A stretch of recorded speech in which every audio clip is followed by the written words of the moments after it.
Recupero abitativo dei sottotetti e delle mansarde. Sto facendo questo video e già che ci siamo diamo via alla diretta su Instagram cliccando qui relativo proprio all'argomento spinoso del recupero abitativo proprio ai fini residenziali dei sottotetti esistenti. Come saprete ci sono molte città d'Italia, soprattutto nel nord Italia, che hanno orientato le proprie politiche di chiamiamole riuso del patrimonio edilizio esistente, cercando di favorire il recupero dei sottotetti esistenti, cioè nella stessa sagoma, quindi senza effettuare ulteriori modifiche in elevazione o in ampliamento, quindi rimanendo nell'attuale sagoma, ok? Che vuol dire? Vuol dire che mantenendo l'involucro edilizio così com'è, il legislatore, soprattutto quello regionale, molte regioni come appunto Lombardia, Toscana e altre, hanno dato il via libera per poter riutilizzare degli spazi che di solito o che comunque in origine erano stati previsti per uso accessorio, quindi più un uso di ripostiglio, più come collocazione degli impianti tecnici, oppure per semplice funzione di camera d'aria isolante, si diceva, no? Ritenendo che l'aria fosse comunque un materiale, un intercapedine isolante. Questa era un po' la vecchia accezione. Se si va a leggere vecchi regolamenti edilizi, effettivamente veniva riportata una dicitura di questo tipo, faceva anche un po' sorridere. Poi invece sappiamo bene che per avere ottime prestazioni di isolamento termico, soprattutto sulla parte di falda di copertura, è necessario installare degli opportuni isolanti termici, degli opportuni cappotti e via dicendo. Allora voglio darti alcuni consigli su come impostare il recupero abitativo di questi spazi esistenti.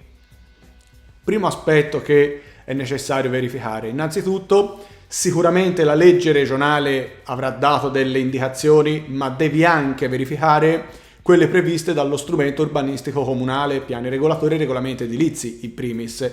Devi verificare le superfici minime, abbiamo detto, perché molte regioni hanno imposto comunque che l'unità immobiliare che verrà ricavata o il cambio di uso che si intende fare all'interno dello spazio, quindi del sottotetto, debba avere una superficie minima pari a X, 50, 60, 70.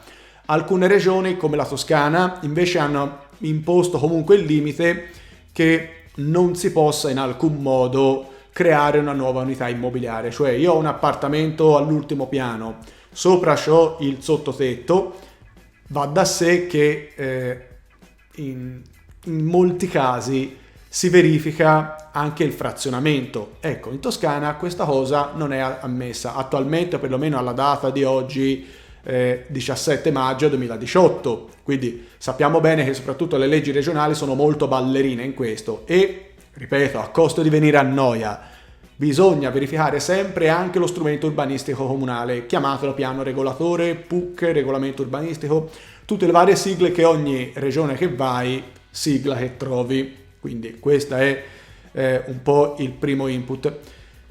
Altro aspetto, numero 2, importantissimo, i rapporti illuminanti e l'areazione di questi spazi. Queste leggi regionali danno una indicazione, diciamo, minima dei requisiti strettamente necessari che devi rispettare nel momento in cui vai a cambiare l'utilizzo.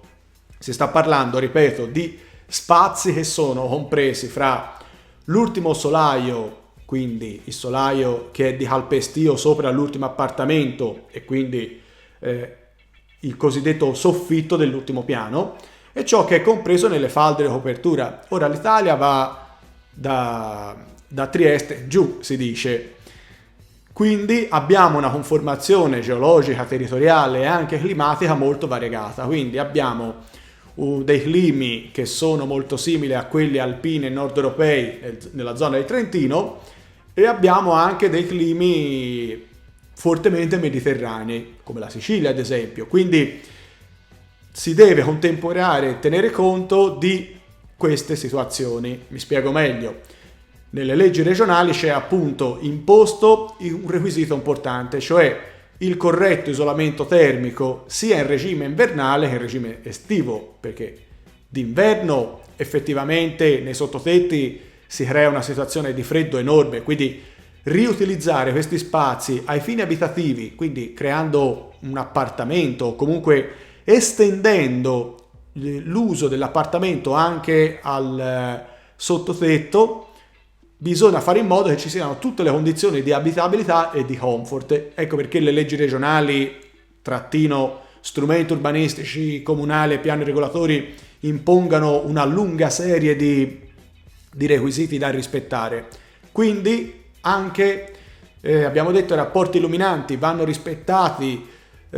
Alcune norme, leggo, alcune regioni hanno messo il limite di 1/16 variabile in funzione anche poi della superficie. Il consiglio che do è comunque rispettate il rapporto di 1/8 come previsto dal decreto 75, perché io ho qualche riserva e perplessità che una regione possa derogare. Se permettete, come consiglio mi sento di dire di sì. Consigliato rispettare il rapporto di 1/8, ok? Anche perché si sta parlando di il vano sottotetto che ha una diverso comportamento del movimento dell'aria. Sì, ragioniamo proprio in termini di fluidodinamica, cioè l'aria dentro si muove diversamente e quindi a chi comfort abitativo è diverso. Altro aspetto, abbiamo detto, isolamento termico delle falde di copertura, perché abbiamo detto d'inverno è freddo, ma d'estate comunque è caldo. D'estate in un sottotetto a trovarci temperature insostenibili e trovando un'aria che diventa quasi irrespirabile non è poi tanto difficile. Ecco perché il legislatore ti dice: se mi fai il recupero abitativo dei sottotetti devi farlo nel rispetto delle normative di risparmio energetico e di isolamento termico, come mi sembra giusto che sia, no? Altra cosa che ovviamente una tira l'altra. Nel momento in cui si va a fare un intervento sulla copertura, perché comunque molto spesso, non voglio dire sempre, ma molto spesso le coperture degli edifici di epoca datata non hanno assolutamente isolamenti termici.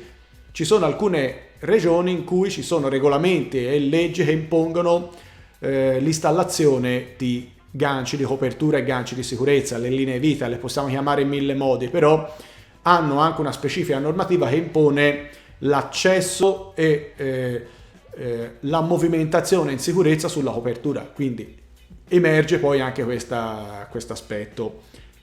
Infine, l'altezza interne, anche qui leggo che alcune leggi regionali derogano pure su questo, quindi derogano sulla questione dell'altezza minima di 2,70, su cui io personalmente ho molte riserve anche su questo punto, però le leggi regionali, al fine di consentire il recupero abitativo dei sottotetti, indicano come requisiti ai fini edilizi urbanistici, quindi attenzione, non sto dicendo ai fini igienico-sanitari, quindi trattino agibilità, ne parlo di agibilità anche in altri 2 video del mio canale YouTube. In questo riferimento capisci bene che tenere separate la questione edilizia urbanistica da quella igienico-sanitaria è molto importante. Quindi il consiglio che do è che è consigliato comunque verificare bene la questione delle altezze interne. Poi farò uno specifico articolo nel mio blog e che riguarderà essenzialmente questo punto sulle altezze interne. Tra l'altro, sulle altezze interne ti consiglio di vedere l'apposito video che ho prodotto e pubblicato nel canale YouTube.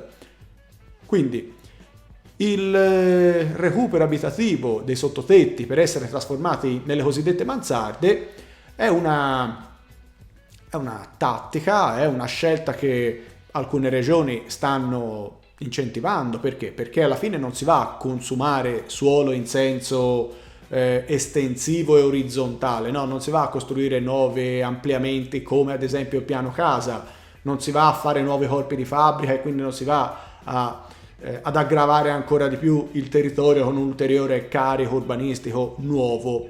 Piuttosto c'è una scelta che va a recuperare i sottotetti già esistenti, quindi è una buona scelta, una buona politica che soprattutto nel nord Italia è stata molto ma molto gettonata. È un caso tipico ad esempio quando vengono fatte le ristrutturazioni quindi quando magari capita l'opportunità anche da certi aspetti strutturali di poter abbassare l'ultimo solaio, quindi il solaio soffitto, per far raggiungere un'altezza maggiore nel sottotetto e mantenendo ovviamente quella minima imposti dal regolamento e norme sull'appartamento all'ultimo piano, si capisce che in questo caso c'è di fatto un aumento di superficie utilizzabile rispetto a quella precedente. È un po' simile al soppalco. Il soppalco mi permette di aumentare la superficie senza però aumentare il volume. L'operazione del cambio abitativo, quindi del cambio di utilizzo da uso accessorio a uso a questo punto di piena abitabilità di un locale sottotetto, di uno spazio dell'ultimo volume, questa è una possibilità che è ammessa. Allora, prendiamoci un secondo di pausa perché qui c'è la diretta Instagram. Vi saluto tutti, vi ringrazio per la partecipazione, potete magari fare commenti sia qui nella diretta Instagram che in questo video pubblicato sul canale YouTube e magari si può fare anche ulteriori quesiti, commenti che saranno utili nei prossimi video. Oppure semplicemente poi iscriviti al mio canale YouTube e riceverai i preavvisi dei nuovi video caricati. Allora, se non c'è altro, io qui chiuderei la diretta su YouTube. No, prima facciamo un po' di saluti. Si saluta Emanuela, Francesco, Alessandro, Raffaele, Giancarlo, Luca. Ma siete tanti, Gianni, siete tanti, Paola. Va bene, vi ringrazio anche da Instagram perché ho colto l'occasione di fare un colpo e due servizi, come si dice qui in Toscana. Allora, un saluto a questo punto dalla Toscana. Abbiamo finito questo video. Se ti è piaciuto puoi mettere anche mi piace nella barra inferiore, puoi condividerlo anche con amici e professionisti o semplicemente puoi commentare e sarò lieto di rispondere prima possibile nei limiti di quanto mi è concesso e permesso. Allora, con questo è tutto. Chiudiamo la diretta su Instagram.